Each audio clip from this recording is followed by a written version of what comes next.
Director program free and fair election network Saeed Mudassir Rizvi साहब हमारे साथ मौजूद हैं। सेनेट की कमेटी में जब ये ब्रीफिंग दी गई थी उसमें भी मौजूद थे। अब मुदस्सिर रिजवी साहब, हुकूमत पूरा जोर लगा रही है, आपको पता ही है, बड़े दिन से जोर लगा रही है अगले इलेक्शन इलेक्ट्रॉनिक वोटिंग मशीन के जरिए हो, लेकिन अब तक इलेक्शन कमीशन समेत जो ज्यादातर फरीक हैं इसके हक में नहीं हैं।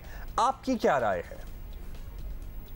अभी तक गवर्नमेंट जो प्रोटोटाइप एक बनाकर लाई है उसमें कोई स्टेक होल्डर जिसमें पॉलिटिकल पार्टीज भी हैं, इलेक्शन कमीशन भी है और सिविल सोसाइटी ऑर्गेनाइजेशंस भी हैं, उनकी इस बात की पूरी तसल्ली नहीं हुई है कि जो प्रोटोटाइप बना है वो मुकम्मल तौर पे उन ऑब्जेक्टिव्स को अचीव कर सकता है जिसके लिए वो बनाई जा रही है। यानी कि इलेक्शंस में जो इलेक्शन डे के दिन फालतू के वोट डाल दिए जाते हैं जिस तरह कहा जाता है, या बैलेट स्टफिंग होती है, उस मशीन की सलाहियत नहीं है कि वो बैलेट स्टफिंग को रोके।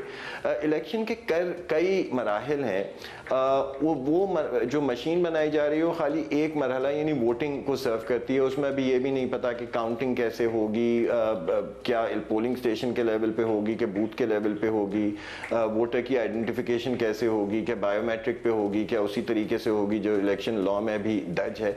इन तमाम उमूर पे अभी बात हुई नहीं है, एक मशीन बना दी गई है और उससे बहुत ज़्यादा कन्फ्यूजन अराइज हुई हैं। जब तक एक पूरे प्रोसेस को नहीं देख लिया जाता कि इलेक्शन लॉ में अगर टेक्नोलॉजी इंट्रोड्यूस कराई जाती है और उस टेक्नोलॉजी के नतीजे में हम किस किस्म का इलेक्शन एक्सपेक्ट कर रहे हैं और उसके मुताबिक करस्पॉन्डिंग चेंजेस कानून में नहीं होती, फिर तो टेक्नोलॉजी एक्वायर की जा सकती है, मशीन एक्वायर की जा सकती है।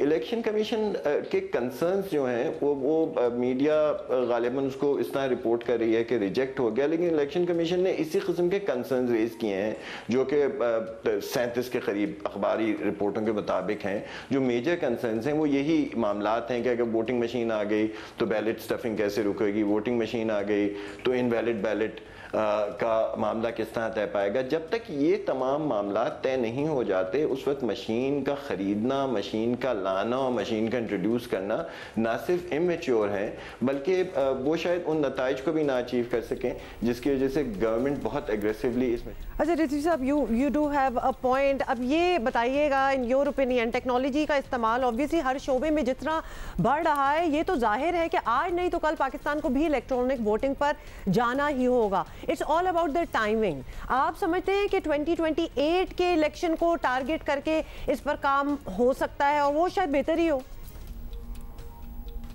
देखें, एक तो ये ज़रूरी नहीं है कि टेक्नोलॉजी पे जाया जाए। दुनिया के बहुत सारे मुल्क और एडवांस डेमोक्रेसीज इस तरह की हैं जो अभी तक पेपर बैलेट इस्तेमाल कर रही हैं, तो कहीं पर ये नहीं लिखा और नहीं ये प्रूवन नहीं है कि टेक्नोलॉजी लाने से इलेक्शन बेहतर हो जाता है। और हाँ, हम टेक्नोलॉजी को अपोज नहीं करते, लेकिन टेक्नोलॉजी की इनिशिएशन का, इंट्रोडक्शन का और उसके मास यूज़ का एक पूरा प्रोसेस है। उस पूरे प्रोसेस से अगर हम गुजरें, मशीन लाएँ, टेक्नोलॉजी ट्राई करें, मुख्तलिफ़ किस्म की मशीनें आती हैं, कोई एक टेक्नोलॉजी नहीं, कई किस्म की टेक्नोलॉजीज़ हैं जो इलेक्ट्रॉनिक वोटिंग मशीन में इस्तेमाल हो रही हैं, उनको इस्तेमाल करें, देखें कौन सा हमारे सोशल और पॉलिटिकल कॉन्टेक्स्ट में सबसे ज़्यादा अप्रोप्रिएट है, उसकी पायलट टेस्टिंग हो, नतीजे हों, उस पर बहस मुबाहिस हों, उसके बाद तो टेक्नोलॉजी लाई जा सकती है।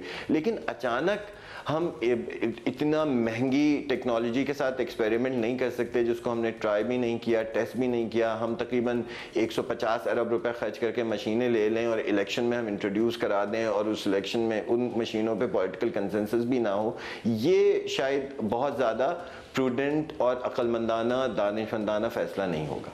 जी, thank you very much. Mudassir Rizvi साहब हमसे बात कर रहे थे। और ये ऑन अ स्मॉलर स्केल अगर ट्राई हो जाए, let's say on a by election और समथिंग, किसी चीज़ में, तो एटलीस्ट एक चीज़ का पता हो कि ये किस तरह काम कर रही है और उस पर अगर किसी को एतराज़ हो तो वो भी सामने आ जाएगा। But it should be tried before it is tried on a national level election के बाद, है ना? इसी तरह ही होना चाहिए, बिल्कुल ऐसे ही होना चाहिए और कुछ हल्कों से शुरू होनी चाहिए बात, किसी एक शहर से शुरू होनी चाहिए बात, वहाँ से आप ट्राई करना शुरू करें, होनी चाहिए बात। अब इस बात पे बज़िद रहना कि जनाब पूरे 22 करोड़ के मुल्क में एक साथ ही स्टार्ट कर दो, वो जरा टेक्निकल हो सकता है, खुद को भी तो ट्राई कर लेना कि कल को जब और सवाल उठेंगे तो आप जवाब तो दे सकते हैं।